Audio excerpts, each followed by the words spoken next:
ನಾನು ಸುಮ್ಮನೆ ಇದ್ದೆ. ಖಂಡಿತ ಹೇಳಬೇಕು ಅಂದರೆ ನಮ್ಮ ಎಂ ಪಿಯವರು ಅವರು ಪೇಪರ್ ಓದಿ ನಿಮ್ಮ ಅಂಚೆಪಾಳ್ಯ ತಾವು ಹಣ್ಣಿದೆಯಂತೆ ನೋಡಪ್ಪ ಅದೇನು ಹೋಗಿ ವ್ಯಾಪಾರ ಮಾಡಿ ಕಲ್ಲಂಗಡಿ ಹಣ್ಣು ಅಂತ ನನಗೆ ಫಸ್ಟೇ ಟೈಮ್ ಹೆಚ್ಚಿಸೋದು. ಆವಾಗ ಅವ್ರು ಹೇಳ್ತಾ ಇರ್ತಾರೆ, ಆವಾಗ ನೀನು ಜನಗಳ ಮಧ್ಯೆ ಇರಬೇಕು, ಅವೆಲ್ಲ ಬಿಟ್ಬಿಡಿ, ಈ ಒಂದು ಕಷ್ಟದಲ್ಲಿ ನೀವು ಜನಗಳ ಮಧ್ಯೆ ಇದ್ದರೆ ಮುಂದಿನ ದಿವಸ ಒಳ್ಳೆಯದಾಗಿದೆ ಅಂತ ಹೇಳ್ಬಿಟ್ಟು ಒಂದು ಮಾರ್ಗದರ್ಶನ ರೇವಣ್ಣವರು ಅವರು ಕೊಟ್ಟರು. ಒಂದು ಮೀಟಿಂಗು ಮಾಡಿದ್ರು ನಮ್ಮ ರೇವಣ್ಣ ಸಾಹೇಬರು. ಅದೇ ರೀತಿ ನಾವು ಪ್ರತಿ ಹಳ್ಳಿಗೂ ನಿಮ್ಗೆಲ್ರಿಗೂ ಗೊತ್ತಿದೆ, ಆಗಲೇ ಒಂದು ಸುತ್ತಿನಲ್ಲಿ ಹಣ್ಣು, ತರಕಾರಿ, ಸೋಪು ಎಲ್ಲವನ್ನು ನೀಡಿದ್ದೀವಿ. ಮತ್ತು ಅದನ್ನು ನಾವು ಹೇಳ್ಕೊಳ್ಳೋಕ್ಕೇನು ಹೋಗೋದಿಲ್ಲ. ಅದು ಎಲ್ಲಕ್ಕಿಂತ ಹೆಚ್ಚಿನ ರೀತಿಯಲ್ಲಿ ಕುಡಿಯೋ ನೀರಿನ ನಮ್ಮ ಹೋಬಳಿಗೆ ಭಾಳ ಅಭಾವ ಬಂದ್ಬಿಡ್ತು. 30 ಬೋರನ್ನು ಇವತ್ತು ಟಾಸ್ಕ್ ಫೋರ್ಸಿಂದ ಅವರು ಶಾಸಕರು ಸಹ ನೀಡಿದ್ರು. ನಾವು ಒಂದು ನಮ್ಮ ಕೋಟದಲ್ಲಿ ಒಂದು 8 ಹಾಕಿದ್ವಿ. 30 ಬೋರನ್ನು ಇವತ್ತು ಈ ಒಂದು ತಿಪ್ಸನ ಜಿಲ್ಲಾ ಪಂಚಾಯತಿ ಹೊತ್ತಿಗೆ ತೋರಿಸಿದ್ವಿ. ಅದರಲ್ಲೊಂದು 25 ಪಾಸ್ ಆಗಿದೆ, ಒಂದು 3-4 ಫೇಲ್ ಆಗಿದೆ. ಅಷ್ಟಾದರೂ ತಿರ್ಗಾ ನಾವು ಟ್ಯಾಂಕರಲ್ಲಿ ಸಹ ನೀರನ್ನು ಕಟ್ಟಿಸಿ ನಮ್ಮ ಶ್ರೀಮತಿಯವರು ಪ್ರತಿ ಹಳ್ಳಿಗೆ ಹೋಗಿ ಯಾವ ಊರಲ್ಲಿ ನೀರಿನ ಸಮಸ್ಯೆ ಇದೆ ಯಾರು ಕೇಳ್ಕೊಡ್ದು, ನೀವು ಟ್ಯಾಂಕರ್ನ ಗೊತ್ತು ಮಾಡಿಬಿಟ್ಟಿದ್ರು. ಅದೇ ರೀತಿ ಕೆಲವಕ್ಕೆ ಪಂಪು ಮೋಟ್ರನ್ನು ಸಹ ಅಲ್ಲೇ ಬಿಡಿಸ್ಬಿಟ್ಟು ಆಮೇಲೆ ಆಕ್ಷನ್ ಪ್ಲಾನ್ ಮಾಡ್ಕೊಳ್ಳೋಣ ಅಂತ ಹೇಳ್ಬಿಟ್ಟು ಇವು ಕುಡಿಯೋ ನೀರು ಕೊಡಿ ಅಂತ ಹೇಳ್ಬಿಟ್ಟು ಇದನ್ನ ಮಾಡಿದ್ವಿ. ಈ ರೀತಿ ಅನೇಕ ನಮ್ಮ ಎಂ ಪಿಯವರ ಒಂದು ಮಾರ್ಗದರ್ಶನದಲ್ಲಿ ನಮ್ಮ ಜನಕ್ಕೆ ನಮ್ಮ ಕೈಲಾದಷ್ಟು ಸಹಾಯವನ್ನು ಮಾಡಿದ್ವಿ. ಇದೆಲ್ಲ ಆಗೋದಕ್ಕೆ ಸಹಕಾರ ಪುರುಷೇನ ತುಂಬೋದಕ್ಕೆ ನಮ್ಮ ರೇವಣ್ಣವರು, ನಮ್ಮ ಎಂ ಪಿ ಸಾಹೇಬರು ಅಂತ ನಾನು ತುಂಬ ಮಂದಿಸಿನಿಂದ ಹೇಳ್ತಾ, ಎಲ್ಲ ಮಾಧ್ಯಮದ ಸ್ನೇಹಿತರೆ, ಕೊರೋನಾ ಲಾಕ್ಡೌನ್ ಕಳೆದ 45 ದಿನಗಳಿಂದ ತಾವೆಲ್ಲ ರಾಷ್ಟ್ರದ ಚಿತ್ರಣವನ್ನು ನೋಡಿದ್ದೀವಿ. ಈ ಸಂದರ್ಭದಲ್ಲಿ ಅನೇಕ ಜನಪ್ರತಿನಿಧಿಗಳಿಂದ ಹಿಡಿದು ಸಂಘ ಸಂಸ್ಥೆಗಳು ಮತ್ತು ಕೈಲಾಗದೇ ಇದ್ದವರು ಕೂಡ ಇವತ್ತು ಏನಾದರೂ ಮಾಡಿ ಈ ಸಂದರ್ಭದಲ್ಲಿ ನಾವು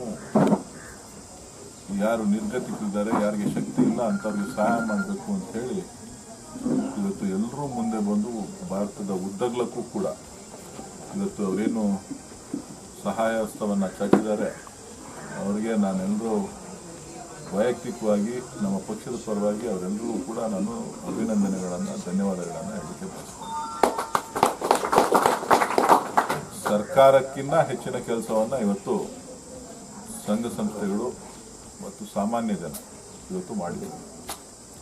ಆ ಒಂದು ಭಾಗವಾಗಿ ಇವತ್ತು ನಾವು ಇಲ್ಲೂ ಕೂಡ ಏನು ತಿಪ್ಸಂದ್ರ ಜಿಲ್ಲಾ ಪಂಚಾಯಿತಿ ವ್ಯಾಪ್ತಿನಲ್ಲಿ ಶ್ರೀಮತಿ ದಿವ್ಯಾ ಗಂಗಾಧರ್ ಅವರು ಮತ್ತು ಬ್ಲಾಕ್ ಕಾಂಗ್ರೆಸ್ನ ಅಧ್ಯಕ್ಷರು ನಮ್ಮ ಕೃಷ್ಣಮೂರ್ತಿಯವರು, ಕುಮಾರ್ ಅವರು, ಕೆಂಚೇಗೌಡರು ಎಲ್ಲ ಸಾಮೂಹಿಕವಾಗಿ ಎಲ್ಲ ಸೇರಿ ಒಬ್ಬೊಬ್ಬರು ಒಂದೊಂದು ಕೆಲಸವನ್ನು ಮಾಡ್ತಾರೆ. ಇಲ್ಲಿ ನಮ್ಮ ಜಿಲ್ಲೆನಲ್ಲಿ ಸಂಬಂಧಪಟ್ಟಂಗೆ ಯಾರಿಗೂ ಅಕ್ಕಿ ಇಲ್ಲ ಅನ್ನೋಂಥ ಸಮಸ್ಯೆ ಏನಿಲ್ಲ. ಯಾಕಂದರೆ ಎಲ್ರಿಗೂ ಕೂಡ BPL ಕಾರ್ಡ್ ಇದೆ. ಬಹುತೇಕ 85-90% ಜನರಿಗೆ BPL ಕಾರ್ಡು.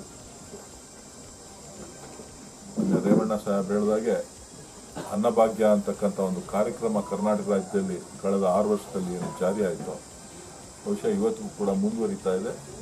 ಸೊ ಹಾಗಾಗಿ ಅದಕ್ಕೆ ಬೇಕಾದಂಥ ಅಕ್ಕಿ ಏನು ಬೇಕೋ ಅದನ್ನು ಕೊಟ್ಟಿದ್ದಾರೆ. ಕೇಂದ್ರ ಸರ್ಕಾರ ಕೂಡ ಈ ತಿಂಗಳು 5 kg, 2 kg, 10 kg ಅಕ್ಕಿಯನ್ನು ಕೊಡ್ತಕ್ಕಂಥ ಒಂದು ವ್ಯವಸ್ಥೆ, ಉಚಿತವಾಗಿ ಕೊಡ್ತಕ್ಕಂಥ ಒಂದು ಕೆಲಸವನ್ನು ಮಾಡಿದ್ದಾರೆ.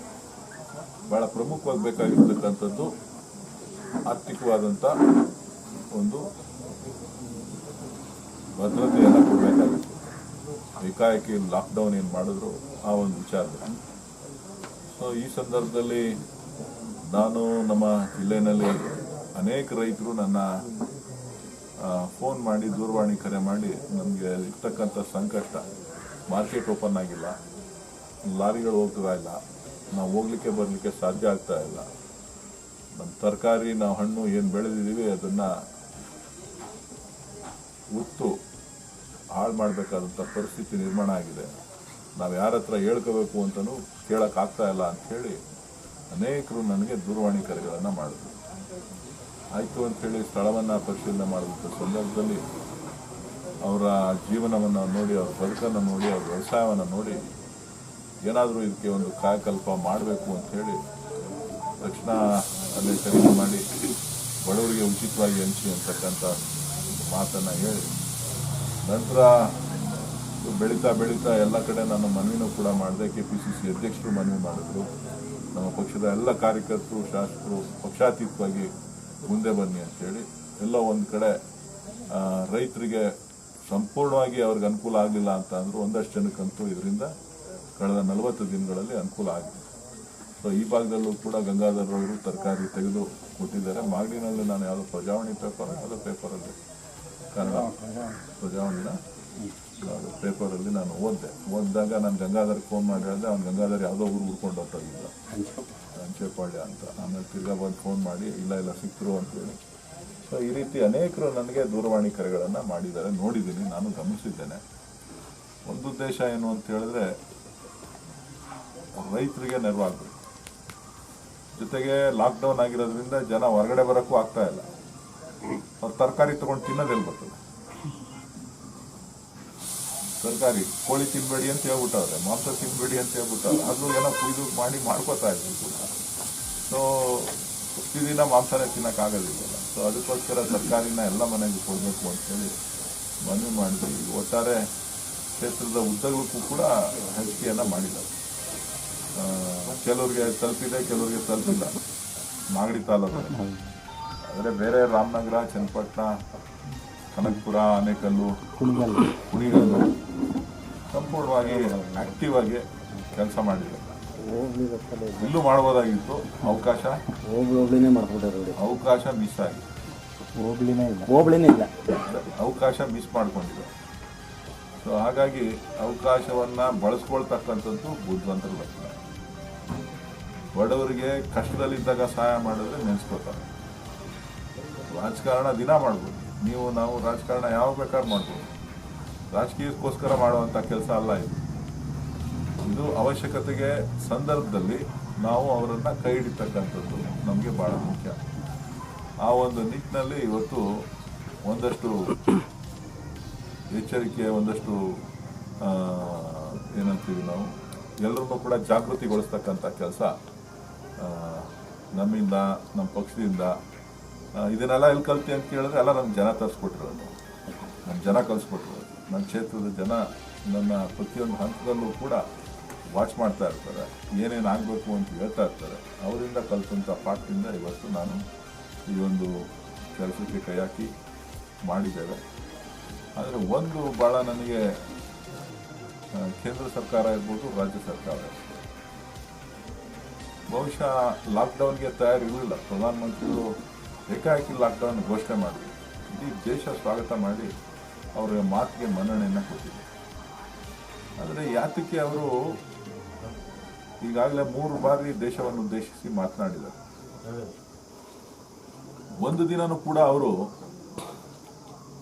ಬಡವರ ಪರ, ಶ್ರಮಿಕರ ಪರ, ಕೂಲಿ ಕಾರ್ಮಿಕರ ಪರ ನೀವೇನು ಮಾಡ್ತಾ ಇದ್ದೀರಿ, ನಿಮ್ಮ ಬದುಕು ಯಾವ ರೀತಿ ರೂಪಿಸ್ಕೋಬೇಕು, ಈ ಸರ್ಕಾರ ನಿಮಗೋಸ್ಕರ ಏನು ಮಾಡುತ್ತೆ ಅಂತಕ್ಕಂಥದ್ದನ್ನು ಎಲ್ಲೂ ಕೂಡ ಹೇಳಿಲ್ಲ. ಬಹಳ ಮುಖ್ಯವಾಗಿ ಮಾಡಬೇಕಾಗಿರೋ ಕೆಲಸ ಅದು. ಬೇರೆ ಎಲ್ಲ ವಿಚಾರನೂ ಕೂಡ ಮಾತನಾಡಿದ್ದಾರೆ. 40 ದಿನ ಮನೇಲಿ ಕೂತ್ಕೊಳ್ಳೋದು ಅಂತ ಅಂದ್ರೆ ದಿನನಿತ್ಯ ಅದನ್ನೇ ಬದುಕೊಂಡು ಬೆಳಗ್ಗೆ ಕೂಲಿ ಮಾಡಿ ಸಾಯಂಕಾಲ ತಂದು ಬೇಯಿಸ್ಕೊಂಡು ಮನೆಗೆ ಜೀವನ ಸಾಗಿಸ್ತಕ್ಕಂಥ ಸಂಖ್ಯೆ ಈ ದೇಶದಲ್ಲಿ ಕನಿಷ್ಠ 30 ರಿಂದ 40 ಕೋಟಿ ಜನಸಂಖ್ಯೆ. 30 ರಿಂದ 40 ಕೋಟಿ ಜನಸಂಖ್ಯೆ ಇದೆ. ಆದರೆ ಒಬ್ಬರೇ ಒಬ್ರು ಕೂಡ ಅವ್ರ ಬಗ್ಗೆ ಧ್ವನಿಯನ್ನ, ಇಂಥ ಸಮಸ್ಯೆ ಇದೆ ಅವರಿಗೆ ಧ್ವನಿ ಕೊಡಿ, ಅವರಿಗೆ ಸಹಾಯ ಮಾಡಿ ಅಂತ ಹೇಳಿಲ್ಲ. 500 ರೂಪಾಯಿ ಕೊಟ್ಟಿದ್ದೀವಿ ಅಂತ ಹೇಳ್ತಾರೆ. ನಾನು 500 ರೂಪಾಯಿ ಜೀವನ ನಡೆಸಲಿಕ್ಕೆ ಒಂದು ತಿಂಗಳಿಗೆ, 1.5 ತಿಂಗಳಿಗೆ ಸಾಕಾ? ಪ್ರಧಾನಮಂತ್ರಿಗಳೇ, ನಿಮ್ಮ ಪಕ್ಷದವರು ಯಾರ ಕಾರ್ಯಕರ್ತರು 500 ರೂಪಾಯಿಲಿ ಒಂದು ತಿಂಗಳ ಜೀವನ ನಡೆಸ್ತಾರ? ಇದು ನೀವು ಸಾಮಾನ್ಯ ಜನರಿಗೆ ಯೋಚನೆ ಮಾಡುವಂತ ಅವಶ್ಯಕತೆ ಇಲ್ವಾ? ಬಡವರ ಪರ ನೀವು ನಿಲ್ಬೇಕಾಗಿರ್ಲಿಲ್ವಾ? ನಿಮ್ಗೆ ಅಧಿಕಾರ ಕೊಟ್ಟಿರ್ಲಿಲ್ವಾ? ವಿರೋಧ ಪಕ್ಷಗಳು ನಿಮ್ಗೆ ಸಹಾಯ ಮಾಡ್ತಾ ಇರ್ಲಿಲ್ವಾ?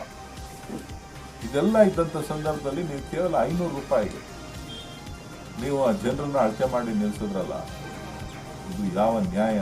ಇದು ಧರ್ಮನ? ಕೊಡಬೇಕಾಗಿತ್ತು.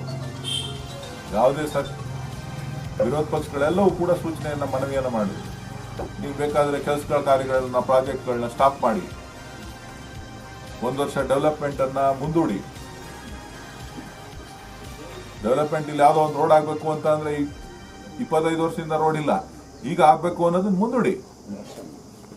ಆದ್ರೆ ಈ ಆರ್ಥಿಕ ಸಂಕಷ್ಟ ಏನಿದೆಯಲ್ಲ, ಈ ಬಡವರ ಸಂಕಷ್ಟ ಏನಿದೆಯಲ್ಲ, ಅವರಿಗೆ ನೆರವಾಗಬೇಕು. ನಿಜ ಅಭಿವೃದ್ಧಿ ಆಗ್ಬೇಕು. ಜನ ಇದ್ರೆ ತಾನೇ. ಯಾಕೋಸ್ಕರ ಲಾಕ್ಡೌನ್ ಮಾಡಿದ್ರಿ? ಸತ್ತೋದ್ರಲ್ಲಿ ಅಂತ ಹೇಳ್ಬೋದಾಗಿತ್ತು. ಲಾಕ್ಡೌನ್ ಮಾಡಿ ಜನ ಆರೋಗ್ಯವಾಗಿರ್ಬೇಕು ಅಂತ ಹೇಳಿದ್ರಿ, ಆರ್ಥಿಕ ವ್ಯವಸ್ಥೆ ಚೆನ್ನಾಗಿರ್ಬೇಕು ಅಂದ್ರೆ ಜೋಬಲ್ಲಿ ದುಡ್ಡಿರ್ಬೇಕಲ್ಲ. ನೀವು ಇವತ್ತು ಜನರನ್ನ ವಿಶ್ವಾಸಕ್ಕೆ ತೆಗೆದುಕೊಳ್ಳದೆ ಇವತ್ತು ಜನರಿಗೆ ನೇರವಾಗಿ ಮೋಸ ಮಾಡಿದ್ರಿ. ಅದ್ರ ಜೊತೆಗೆ ಇವತ್ತು ಕಾರ್ಮಿಕರು, ಕೂಲಿ ಕಾರ್ಮಿಕರು ಭಯದಿಂದ ಇದ್ದಾರೆ.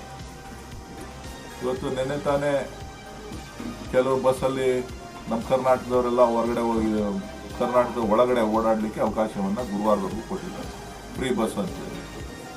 ಹೊರ ರಾಜ್ಯಕ್ಕೆ ಹೋಗ್ತಕ್ಕಂಥವ್ರು, ಹೊರ ರಾಜ್ಯದಿಂದ ಇಲ್ಲಿಗೆ ಬರ್ತಕ್ಕಂಥವ್ರು ಕನ್ನಡಿಗರು ನಿನ್ನೆ ರಾತ್ರಿ ಇದ್ದಕ್ಕಿದ್ದಂಗೆ ಟ್ರೈನನ್ನ ಕ್ಯಾನ್ಸಲ್ ಮಾಡಿದ್ದಾರೆ, ಶ್ರಮಿಕ್ ಟ್ರೈನನ್ನ ಕ್ಯಾನ್ಸಲ್ ಮಾಡಿದ್ದಾರೆ. ಈ ಸರ್ಕಾರದ ನೀತಿ ಧೋರಣೆ ಅರ್ಥ ಆಗ್ತಾ ಇಲ್ಲ. ಆಡಳಿತ ನಡೆಸ್ತಾ ಇರ್ತಕ್ಕಂಥ ಯಡಿಯೂರಪ್ಪನವರು, ಸಚಿವ ಸಂಪುಟ ಸದಸ್ಯರು ಅಥವಾ ಯಾರು ಈ ಬೇರೆ ಅಧಿಕಾರಿಗಳ ಯಾರು ಇವ್ರಿಗೆ ಸಲಹೆ ಕೊಡ್ತಾವ್ರೆ ಅಂತಾನೆ ಗೊತ್ತಾಗ್ತಾ ಇಲ್ಲ. ಬೆಳಿಗ್ಗೆ ಒಂದು ಆದೇಶ ಹೊರಡಿಸ್ತಾರೆ, ಮಧ್ಯಾಹ್ನ ಅದನ್ನ ವಿತ್ಡ್ರಾ ಮಾಡ್ತಾರೆ. ಜನ ಯಾವ್ದನ್ನ ನಂಬಬೇಕು, ಯಾವ್ದನ್ನ ಬಿಡಬೇಕು ಅಂತೇಳಿ ಇವತ್ತು ಇಡೀ ದೇಶದಲ್ಲಿ ಬಾಂಡೆಡ್ ಲೇಬರ್ಸ್ ತರ ಇವರನ್ನ ಕೂಡಿಟ್ಕೊಳ್ತಕ್ಕಂಥ ಒಂದು ವ್ಯವಸ್ಥೆಯನ್ನ ಇವತ್ತು ಕರ್ನಾಟಕ ಸರ್ಕಾರ ಮಾಡ್ತಾ ಇದೆ.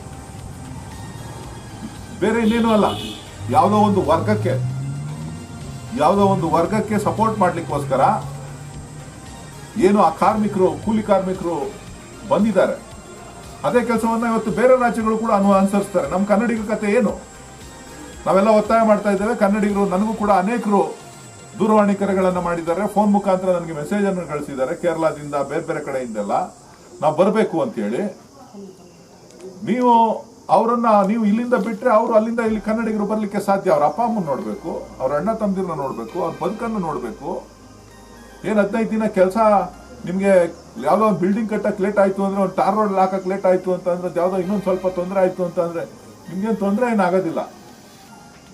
ನೀವು ರೈತರ ಬಗ್ಗೆ ಯೋಚನೆ ಮಾಡ್ಲಿಲ್ಲ, ಬಡವ್ರ ಬಗ್ಗೆ ಯೋಚನೆ ಮಾಡ್ಲಿಲ್ಲ, ಕ್ಷೌರಿಕನ ಬಗ್ಗೆ ಯೋಚನೆ ಮಾಡ್ಲಿಲ್ಲ, ಬೀದಿ ವ್ಯಾಪಾರಿಗಳ ಬಗ್ಗೆ ಯೋಚನೆ ಮಾಡ್ಲಿಲ್ಲ, ಹೋಟೆಲ್ ಕಾರ್ಮಿಕರ ಬಗ್ಗೆ ಯೋಚನೆ ಮಾಡ್ಲಿಲ್ಲ. ನೀವು ಯಾರ ಬಗ್ಗೆ ಯೋಚನೆ ಮಾಡ್ತಾ ಇದ್ದೀರಿ? ಬಿಲ್ಡರ್ ಬಗ್ಗೆ ಯೋಚನೆ ಮಾಡ್ತಾ ಇದ್ದೀರಿ ನೀವು. ಈ ಸರ್ಕಾರದ ನೀತಿ ಏನು? ನೀವು ಕಟ್ಟಡ ಕಟ್ಟೋರ್ ಬಗ್ಗೆ ಯೋಚನೆ ಮಾಡ್ತಾ ಇದ್ದೀರಿ, ಕಟ್ಟಿಸೋರ್ ಬಗ್ಗೆ ಯೋಚನೆ ಮಾಡ್ತಾ ಇದ್ದೀರಿ, ಕೂಲಿ ಕಾರ್ಮಿಕರ ಬಗ್ಗೆ ಯೋಚನೆ ಮಾಡಿ ತೀರ್ಮಾನ ತಗೋತಾ ಇಲ್ಲ ನೀವು. ನಾನು ಸರ್ಕಾರವನ್ನ ಆಗ್ರಹಿಸ್ತಾ ಇದ್ದೇನೆ, ನೀವೇನ್ ತೀರ್ಮಾನ ತಗೋತಾ ಇದ್ದೀರಿ, ಇದು ಹೊರನಾಡಿನಲ್ಲಿರ್ತಕ್ಕಂಥ ಕನ್ನಡಿಗರು ಆಗ್ತಕ್ಕಂಥ ತೊಂದರೆ. ಇವತ್ತೇನಾರ ತೊಂದರೆ ಆಯ್ತು ಅಂತ ಅಂದ್ರೆ ಅದಕ್ಕೆ ಈ ಸರ್ಕಾರದ ತೀರ್ಮಾನನೇ ನೇರ ಹೊಣೆ ಆಗ್ತದೆ. ಮಾಡಬಹುದಾಗಿತ್ತು. ಕನ್ನಡಿಗರು ಎಲ್ಲರೂ ಕೂಡ ಬರಬೇಕು. ಸುಮಾರು ಒಂದೂವರೆ ಲಕ್ಷ ಜನ ಹೊರ ರಾಜ್ಯಗಳಲ್ಲಿ ಬೇರೆ ಬೇರೆ ಕೆಲಸಗಳೆಲ್ಲ ಕೂಡ ಇದ್ದಾರೆ. ನಮ್ಗೆ ಫೋನ್ ಮಾಡ್ತಾ ಇದ್ದಾರೆ, ನಾವು ಬರಬೇಕು, ಒರಿಸ್ಸಾದಲ್ಲಿದ್ದೀವಿ ಅಂತಾರೆ, ಮಧ್ಯಪ್ರದೇಶದಲ್ಲಿ ಇದ್ದೀವಿ ಅಂತಾರೆ, ಗೋವಾದಲ್ಲಿದ್ದೀವಿ ಅಂತಾರೆ, ಬಾಂಬೆನಲ್ಲಿದ್ದೀವಿ ಅಂತಾರೆ. ಅವರೆಲ್ಲರೂ ಕೂಡ ಬರಬೇಕು ಅಂತ ಆಸೆ ಇದೆ. ದೆಹಲಿನಲ್ಲಿದ್ದಾರೆ, ಹರಿಯಾಣದಲ್ಲಿ ಇದ್ದಾರೆ ಕನ್ನಡಿಗರು. ಸೊ ಇದು ದ್ವಂದ್ವ ನೀತಿಯನ್ನ ಈ ಸರ್ಕಾರ ನಡೆಸ್ತಾ ಇರ್ತಕ್ಕಂಥದ್ದು. ಮೊನ್ನೆ ರಾತ್ರಿ ಇದ್ದಕ್ಕಿದ್ದಂಗೆ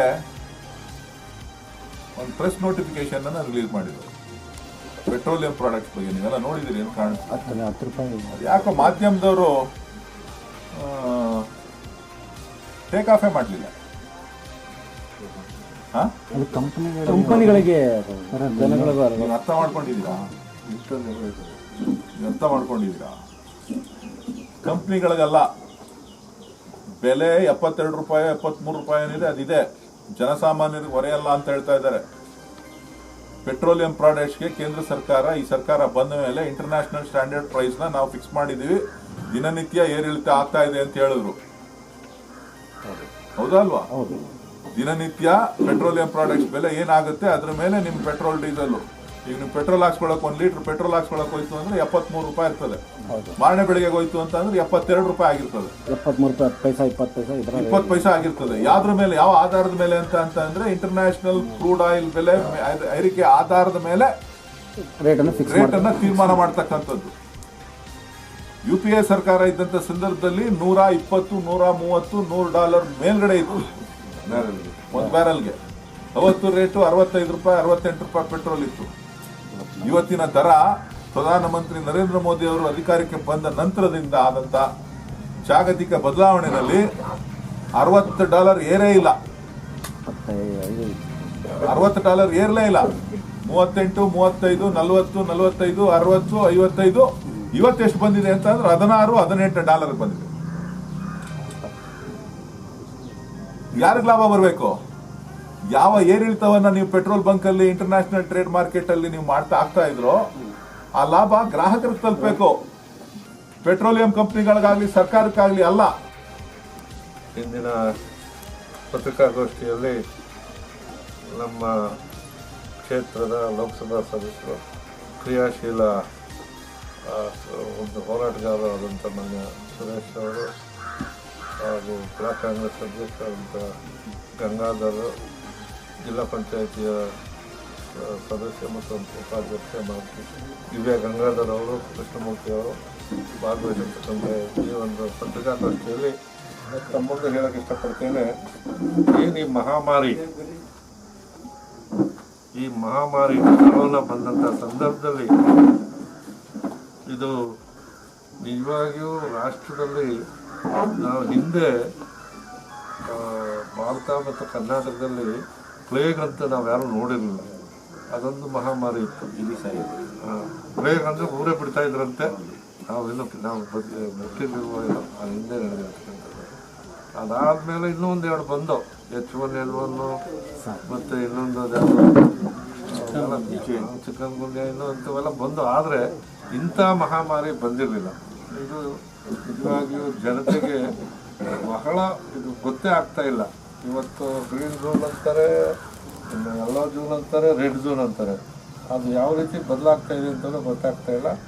ಅದು ಒಂದಂತೂ ನಾನು ಹೇಳಲೇಬೇಕಾಗಿದ್ದಕ್ಕಂಥದ್ದು, ಕೇಂದ್ರ ಸರ್ಕಾರ ಇವತ್ತು ಮತ್ತು ರಾಜ್ಯ ಸರ್ಕಾರ ಇದನ್ನು ತಡೆಯೋದ್ರಲ್ಲಿ ಪ್ರಮುಖ ಪಾತ್ರವನ್ನು ಸರಿಯಾದ ರೀತಿಯಲ್ಲಿ ವಹಿಸಲಿಲ್ಲ ಅನ್ನೋದಕ್ಕೆ 3 ಉದಾಹರಣೆ ಕೊಡೋಕ್ಕೆ ಇಷ್ಟಪಡ್ತೇನೆ. ಮೊದಲನೇದಾಗಿ, ಪ್ರಥಮವಾಗಿ ಭಾರತಕ್ಕೆ ಕರೋನಾ ಬಂದಿದ್ದು ಮಾರ್ಚ್ 30ನೇ ತಾರೀಕು ಕೇರಳದ ಒಬ್ಬ ವ್ಯಕ್ತಿಗೆ ಬಂದಂಥ ಸಂದರ್ಭದಲ್ಲಿ, ಜನವರಿ 30ನೇ ತಾರೀಕು ಬಂದಂಥ ಸಮಯದಲ್ಲಿ ನಮ್ಮ ನಾಯಕರಾದಂಥ ರಾಹುಲ್ ಗಾಂಧಿ ಅವರು 12ನೇ ತಾರೀಕು, ಫೆಬ್ರವರಿ 12ನೇ ತಾರೀಕೆ ಇದ್ರ ಬಗ್ಗೆ ಒಂದು ಮಾಹಿತಿಯನ್ನು ಕೇಂದ್ರ ಸರ್ಕಾರಕ್ಕೆ ಕೊಡೋ ಮೂಲಕ ಜನತೆಗೆ ಇದ್ರ ಬಗ್ಗೆ ನೀವು ಕೇಂದ್ರ ಸರ್ಕಾರ ಜವಾಬ್ದಾರಿ ವಹಿಸಿ ಇದನ್ನು ತಡೆಯೋದಕ್ಕೆ ಪ್ರಯತ್ನ ಮಾಡಿ ಅಂತ ಹೇಳಿದ್ರೆ ಅದನ್ನು ವ್ಯಂಗ್ಯವಾಡಿದ್ರು BJPಯವರು, ಆ ಮಹಾನ್ ನಾಯಕರು. ತದನಂತರ ಟ್ರಂಪ್ ಅವರು ಈ ರಾಷ್ಟ್ರಕ್ಕೆ ಬರಬೇಕಾದಂಥ ಅವಶ್ಯಕತೆ ಇಲ್ಲ. ಟ್ರಂಪ್ ಬರೋಷ್ಟೊತ್ತಿಗೆ, ಅಮೇರಿಕದ ಅಧ್ಯಕ್ಷರು ಬರೋಷ್ಟೊತ್ತಿಗೆ ಭಾರತಕ್ಕೆ ಇದು ಬಂದಾಗಿತ್ತು. ಅಂಥ ಸಂದರ್ಭದಲ್ಲಿ ಓಲೈಸೋಕ್ಕೋಸ್ಕರ ತಡೆಗೋಡೆ, ಕೋಟ್ಯಾಂತರ ರೂಪಾಯಿ ಹಾಕಿ ತಡೆಗೋಡೆ ಹಾಕಿ ಸ್ಲಮ್ಗೆ ಇವರು ಟ್ರಂಪ್ ಕರೆಸಿ, ಅಂಥ ಸಮಯದಲ್ಲಿ 16 ರಾಷ್ಟ್ರದ ಬೇರೆ ಬೇರೆ ಪ್ರತಿನಿಧಿಗಳು ಭಾರತಕ್ಕೆ ಬಂದಿರತಕ್ಕಂಥದ್ದು ಮತ್ತು ಭಾರತಕ್ಕೆ 22,000 ಜನ ಆ ಸಮಯದಲ್ಲಿ ಕೇಂದ್ರದ ಮಂತ್ರಿಗಳ ಮಕ್ಕಳು ಮತ್ತು ಆಫೀಸರ್ಸ್ ಮಕ್ಕಳು ಮತ್ತು ರಾಜಕಾರಣಿಗಳ ಮಕ್ಕಳನ್ನ ಕರೆಸ್ಕೊಳ್ಳೋಕ್ಕೋಸ್ಕರ ಅದನ್ನೂ ಬಿಟ್ಕೊಟ್ರು. ಮಾರಿ ಬೀದಿಲೋಗೋ ಮಾರಿ ಮನೆ ಹೋಗಿ ಅನ್ನೋ ರೀತಿಯಲ್ಲಿ ಒಳಕ್ಕೆ ಬಂದ ಮೇಲೆ ಇವತ್ತು ಕಾನೂನು ರೀತಿ ಮತ್ತು ಆರೋಗ್ಯ ರೀತಿಗೆ ತಪಾಸಣೆ ಮಾಡ್ತೀವಿ ಅಂತ ಹೇಳ್ತಾ ಇದ್ದಾರೆ. ಸೋನಿಯಾ ಗಾಂಧಿ ಅವರು ಹಿಂದೆನೇ ಹೇಳಿದ್ರು, ಇದನ್ನು ನಾವು ತಡಿಬೇಕಾದ್ರೆ ಹೆಚ್ಚಿನ ರೀತಿಯಲ್ಲಿ ತಪಾಸಣೆ ಆಗಬೇಕು. ಇವ್ರು ಏನು ಮಾಡ್ತಾರೆ, ಬಂದಂಥ ರೋಗಿಗಳಿಗೆ ಕನೆಕ್ಟಿವಿಟಿ ಹುಡ್ತಾ ಇದ್ದಾರೆ. 160ನೇವ್ರಿಗೆಷ್ಟು, 60ನೇವ್ರಿಗೆಷ್ಟು, 600ನೇವ್ರಿಗೆಷ್ಟು ಅನ್ನೋ ಹುಡ್ಕೋದ್ರ ಬದಲು ಸಾಮೂಹಿಕ ಟೆಸ್ಟ್ ಆದಾಗ ಮಾತ್ರ ಇದರ ನಿಯಂತ್ರಣ ಆಗುತ್ತೆ ಅನ್ನೋದು ನಮಗೆ ಡಾಕ್ಟ್ರುಗಳು, ನನಗೆ ಗೊತ್ತಿರೋವಂಥ ಡಾಕ್ಟ್ರುಗಳು, ಹಿರಿಯರು ಹೇಳಿರ್ತಕ್ಕಂಥ ಮಾತು. ಸಾಮೂಹಿಕವಾದಂಥ ಟೆಸ್ಟ್ ಆಗದೆ ಹೋದರೆ, ಅದಕ್ಕೆ ಸಗತವಾದಂಥ ಕಿಟ್ಗಳನ್ನ ತರದೇ ಹೋದರೆ, ಡಾಕ್ಟ್ರುಗಳಿಗೆ PPE ಸೆಟ್ಗಳನ್ನ ಕೊಡದೆ ಹೋದರೆ ಇದು ನಿಜವಾಗಿಯೂ ನಮ್ಮ ಜೊತೆಯಲ್ಲಿ ಇನ್ನೂ ಭಾಳ ದಿವಸ ಆಟ ಆಡುತ್ತೆ. ಇವ್ರು ತಿಳ್ಕೊಂಡಂಗೆ ಮೊದಲನೇ ಲಾಕ್ಡೌನ್ಗೆ ಹೆಸರೇ ಇದೇ ಹೇಳಲಿಲ್ಲ, ಸಿದ್ಧತೆ ಇಲ್ದೇ ಲಾಕ್ಡೌನ್ ಮಾಡಿದ್ರು. ಅವತ್ತು ಹೇಳಿದ್ರು ಚಪ್ಪಾಳೆ ತಟ್ಟಿದ್ರು ಜನ. 2ನೇ ಸಾರಿಗೆ ನೀವು ದೀಪ ಹಚ್ಚಿದ್ರು, ದೀಪ ಹಚ್ಚಿದ್ರು. ಚಪ್ಪಾಳೆಯಿಂದ ದೀಪದಿಂದಲೇ ಕರೋನಾ ಹೋಗುತ್ತೆ ಅನ್ನೋದಾದರೆ ಇಷ್ಟೊತ್ತಿಗೆ ಹೋಗಬೇಕಾಗಿತ್ತು, ಅದರಿಂದ ಹೋಗೋದಾಗಲ್ಲ. ವಿಮಾನದಿಂದ ಹೂವು ಹಾಕೋದು ಅದೆಲ್ಲ ಅವ್ರಿಗೆ ಪ್ರೇರಣೆ ಕೊಡೋದಕ್ಕಾಗಲ್ಲ ಹೊರತು ಕೇಂದ್ರ ಸರ್ಕಾರ ನಮಗೆ ಪ್ಯಾಕೇಜನ್ನು ಇಲ್ಲಿವರೆಗೂ ಕೊಟ್ಟಿಲ್ಲ. ಕೇಂದ್ರ ಸರ್ಕಾರ ಇನ್ನೂ ಕೂಡ ಮೀನಾಮೇಷ ಎಣಿಸ್ತಾ ಇದೆ. ಏನೋ ನಮ್ಮ ರಾಜ್ಯದ ಮಾನ್ಯ KPCC ಅಧ್ಯಕ್ಷರಾದಂಥ DK ಶಿವಕುಮಾರ್ ಅವರು ಮತ್ತು ನಮ್ಮ ರಾಜ್ಯದ CLP ನಾಯಕ ಆದಂಥ ಸಿದ್ದರಾಮಯ್ಯನವರ ಒಂದು ಹೋರಾಟದಿಂದ ಇವತ್ತಿಗೆ ನಿನ್ನೆ ಮೊನ್ನೆಗೆ ಕಾರ್ಮಿಕರು ಹೊರಗಡೆ ಹೋಗೋರಿಗೆ ಸರ್ಕಾರವೇ ಕಳಿಸೋ ರೀತಿಯಲ್ಲಿ ಇವತ್ತೊಂದು ಮೊದಲನೇ ಪ್ರಯತ್ನ ಮತ್ತು ಪ್ಯಾಕೇಜ್ ಇವತ್ತು ಅನೌನ್ಸ್ ಮಾಡ್ಯಾರ. ಅದು ಹೀಗೆ ಇವರಿಬ್ಬರು ಹೋಗಿ ಗಲಾಟೆ ಮಾಡಿದ ಮೇಲೆ ಕಾಂಗ್ರೆಸ್ಸಿನ ಪ್ರಯತ್ನದಿಂದ ಇಂಥ ಕಾರ್ಯಕ್ರಮಗಳು ಆಗ್ತವೆ ಹೊರತು ನಾವು ಅಧಿಕಾರದಲ್ಲಿಲ್ಲ. ಆದರೂ ಕೂಡ ಜನತೆಗೆ ಸ್ಪಂದಿಸಬೇಕು ಅನ್ನೋ ದೃಷ್ಟಿಯಲ್ಲಿ ನಾವು ಸಲಹೆಗಳನ್ನು ಕೊಡುವಂಥದ್ರಲ್ಲಿ ಒಳ್ಳೆಯ ಸಲಹೆಗಳನ್ನ ಮುಖ್ಯಮಂತ್ರಿಗಳು ತಗೊಂಡಿದ್ದಾರೆ. ನಾನು ಅವ್ರಿಗೆ ನಮ್ಮ ಕಾಂಗ್ರೆಸ್ ಪಕ್ಷದ ಪರವಾಗಿ ಒಬ್ಬ ಏಕಾಂಗಿ ಹೋರಾಟಗಾರ ಅವ್ರಿಗೆ ನಾನು ಅಭಿನಂದಿಸ್ತೀನಿ. ಆದರೆ ನಾನು ಸುರೇಶ್ ಅವ್ರ ಮುಂದೆ ಹೇಳ್ತೀನಿ ಅಂತಲ್ಲ, ಈ ರಾಜ್ಯದಲ್ಲಿ ಪ್ರಥಮ ಬಾರಿಗೆ ರೈತರು ಬೆಳೆದಂಥ ತರಕಾರಿಯನ್ನು ರೈತ ಕಂಗಾಲಾಗಿದ್ದಾನೆ ಅನ್ನೋ ದೃಷ್ಟಿಯನ್ನು ಇಡೀ ಕರ್ನಾಟಕದಲ್ಲಿ ಪ್ರಥಮ ಬಾರಿಗೆ ರೈತರ ಹತ್ರ ಹೋಗಿ ಕೊಂಡು ಲಕ್ಷಾಂತರ ಟನ್ನನ್ನು ಕೊಂಡು ರೈತರಿಗೆ ಕೊಡುವಂಥ ಜನಮುಖಿ ಜನಸೇವಾ ಕಾರ್ಯಕ್ರಮವನ್ನು ಮಾಡಿದಂಥವರು ಮಾನ್ಯ ಸುರೇಶ್ ಅವರು ಮಾಡಿದ ಮೇಲೆ ಅನೇಕ ಜನ ಪ್ರತಿನಿಧಿಗಳು ಕೊಟ್ಟಂಥ ಚಾಲನೆ ಇವತ್ತು ರೈತರು ಬೆಳೆದ ಪೂರ್ತಿ ಹಣ ಸಿಗಲ್ಲ ಅವ್ರಿಗೆ, ಕನಿಷ್ಠನಾದರೂ ಹಣ ಸಿಗುವಂಥ ಪರಿಸ್ಥಿತಿ ನಿರ್ಮಾಣ ಆಗಿದೆ. ಇನ್ನೂ ಅನೇಕ ವಿಷಯಗಳು ಮಾನ್ಯ ಸುರೇಶ್ ಅವರು ಮಾತಾಡಲಿ. ನಾನಾದರೂ ಹೇಳೋದಿಷ್ಟೇ, ಮಾಗಡಿ ತಾಲೂಕಿನಲ್ಲೂ ಕೂಡ ಭಾಳಷ್ಟು ಜನ ಸಂಘ ಸಂಸ್ಥೆಗಳು ಜನಪ್ರತಿನಿಧಿಗಳು ಇವತ್ತು ಜನರ ಬಗ್ಗೆ ತರಕಾರಿ ಕೊಡೋದಿರ್ಬೋದು, ಕಿಟ್ ಕೊಡೋದಿರ್ಬೋದು, ಸ್ಯಾನಿಟೈಸರ್ ಕೊಡೋದಿರ್ಬೋದು, ಮಾಸ್ಕ್ ಕೊಡೋದಿರ್ಬೋದು ಕೊಡ್ತಾ ಇದ್ದಾರೆ. ಆದರೆ ಸರ್ಕಾರದಿಂದ ಏನೂ ಬರ್ತಾ ಇಲ್ಲ. ಅದನ್ನು ನಾವು ಖಂಡಿಸ್ಬೇಕಾಗಿದೆ. ಸರ್ಕಾರ ಇವತ್ತು ಮೊದಲನೇದಾಗಿ ನರೇಗಾ ಏನಾದರೂ ಬರದೇ ಇದ್ದಿದ್ರೆ, ಕಾಂಗ್ರೆಸ್ ಸರ್ಕಾರ UPA ಸರ್ಕಾರ ನರೇಗಾವನ್ನು ತರದೇ ಇದ್ದಿದ್ರೆ ಇವತ್ತು ಹಳ್ಳಿಗಾಡಿನಲ್ಲಿ ಜೀವನ ಸಾಗಿಸೋದಕ್ಕೆ ಎಷ್ಟು ಕಷ್ಟ ಆಗ್ತಿತ್ತು ಅನ್ನೋದನ್ನು ಜ್ಞಾಪಿಸ್ತೇನೆ. ಜೊತೆಗೆ ಅದರಲ್ಲೂ ಸುರೇಶ್ ಅವ್ರಿಗೆ ಅಭಿನಂದನೆ ಸಲ್ಲಿಸ್ತೇನೆ. ಇಡೀ ರಾಜ್ಯದಲ್ಲಿ ಅತಿ ಹೆಚ್ಚು ನರೇಗಾ ಹಣವನ್ನು ಪಡೆದಂಥ ಕ್ಷೇತ್ರ ಯಾವುದಾದ್ರು ಇದ್ದರೆ ಅದು ಕನಕಪುರ ಕ್ಷೇತ್ರ ಅನ್ನೋದು ರೆಕಾರ್ಡ್ ಇದೆ.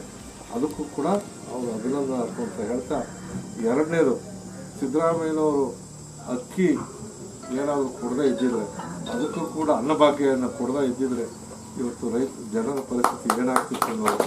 ಅದಕ್ಕೂ ಕಾರಣ ಈ UPA ಸರ್ಕಾರ right to information, right to food act, food security act ಇಂಥವೆಲ್ಲ ತಂದಿರ್ತಕ್ಕಂಥದ್ದು ಕಾಂಗ್ರೆಸ್ ಸರ್ಕಾರ ಅಂತ ಹೇಳೋದಕ್ಕೆ ನಮಗೂ ಕೂಡ ಹೆಮ್ಮೆ ಆಗ್ತದೆ.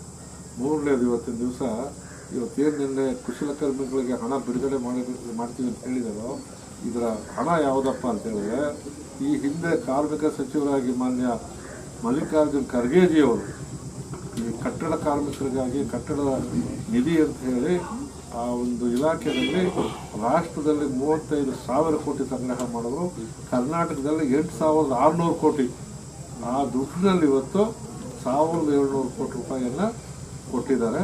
ಅದಕ್ಕೆ ಮೂಲನೂ ಕೂಡ ಕಾಂಗ್ರೆಸ್ಸಿನ ಒಂದು ದೃಢ ನಿರ್ಧಾರದಿಂದ, ಕಾಂಗ್ರೆಸ್ ಸರ್ಕಾರ ಮಾಡಿದಂಥ ಕೆಲಸದಿಂದ ಜನರಿಗೆ ಸಹಾಯ ಆಗ್ತಾಯಿದೆ ಅನ್ನೋದನ್ನು ಕೂಡ ಜ್ಞಾಪಿಸಬೇಕಾಗ್ತದೆ. ಈಗ ಜನರಿಗೆ ಮರಳು ಜಾಸ್ತಿ, ಜನತೆಗೆ ಹೇಳ್ತಾ ಇರಬೇಕಾಗುತ್ತೆ. ಇಂಥ ಸಂದರ್ಭದಲ್ಲಿ ಇವುಗಳನ್ನ ಜ್ಞಾಪಿಸಿ ಇವತ್ತೇನಾದರೂ ಸರ್ಕಾರ ಮಾಡಬೇಕಾದ ಕೆಲಸವನ್ನು ಸಾರ್ವಜನಿಕವಾದಂಥ ಜನಪ್ರತಿನಿಧಿಗಳು ಮತ್ತು ಸಂಘ ಸಂಸ್ಥೆಗಳು ಮಾಡ್ತಾ ಇವೆ ಅಂತಕ್ಕಂಥದ್ದನ್ನು ಹೇಳಿ ನಿಮ್ಮೆಲ್ಲರಿಗೂ ನನ್ನ ನಮಸ್ಕಾರ ಹೇಳ್ತೇನೆ. ಧನ್ಯವಾದ. ನೀವಿನ್ನೂ ನಮ್ಮ ಚಾನಲ್ ಸಬ್ಸ್ಕ್ರೈಬ್ ಆಗಿಲ್ಲ ಅಂದರೆ ಈ ಕೂಡಲೇ ಉಚಿತವಾಗಿ ಸಬ್ಸ್ಕ್ರೈಬ್ ಆಗಿ ಹಾಗೂ ದೈನಂದಿನ ಸುದ್ದಿಗಾಗಿ ಪಕ್ಕದಲ್ಲೇ ಕಾಣುವ ಬೆಲ್ ಬಟನ್ ಪ್ರೆಸ್ ಮಾಡಿ. ಹಾಗೆ ನಿಮ್ಮ ಅನಿಸಿಕೆ ಅಭಿಪ್ರಾಯವನ್ನು ಕಮೆಂಟ್ ಬಾಕ್ಸ್ಗೆ ಕಳಿಸಿ. ಸ್ಥಳೀಯ ಸುದ್ದಿಯ ಸಮಗ್ರ ಮಾಹಿತಿ ಹಾಗೂ ನಿರಂತರ ಮನರಂಜನೆಗಾಗಿ ವೀಕ್ಷಿಸಿ ವಿಶ್ವವಾಹಿನಿ ನ್ಯೂಸ್ ಕನ್ನಡ.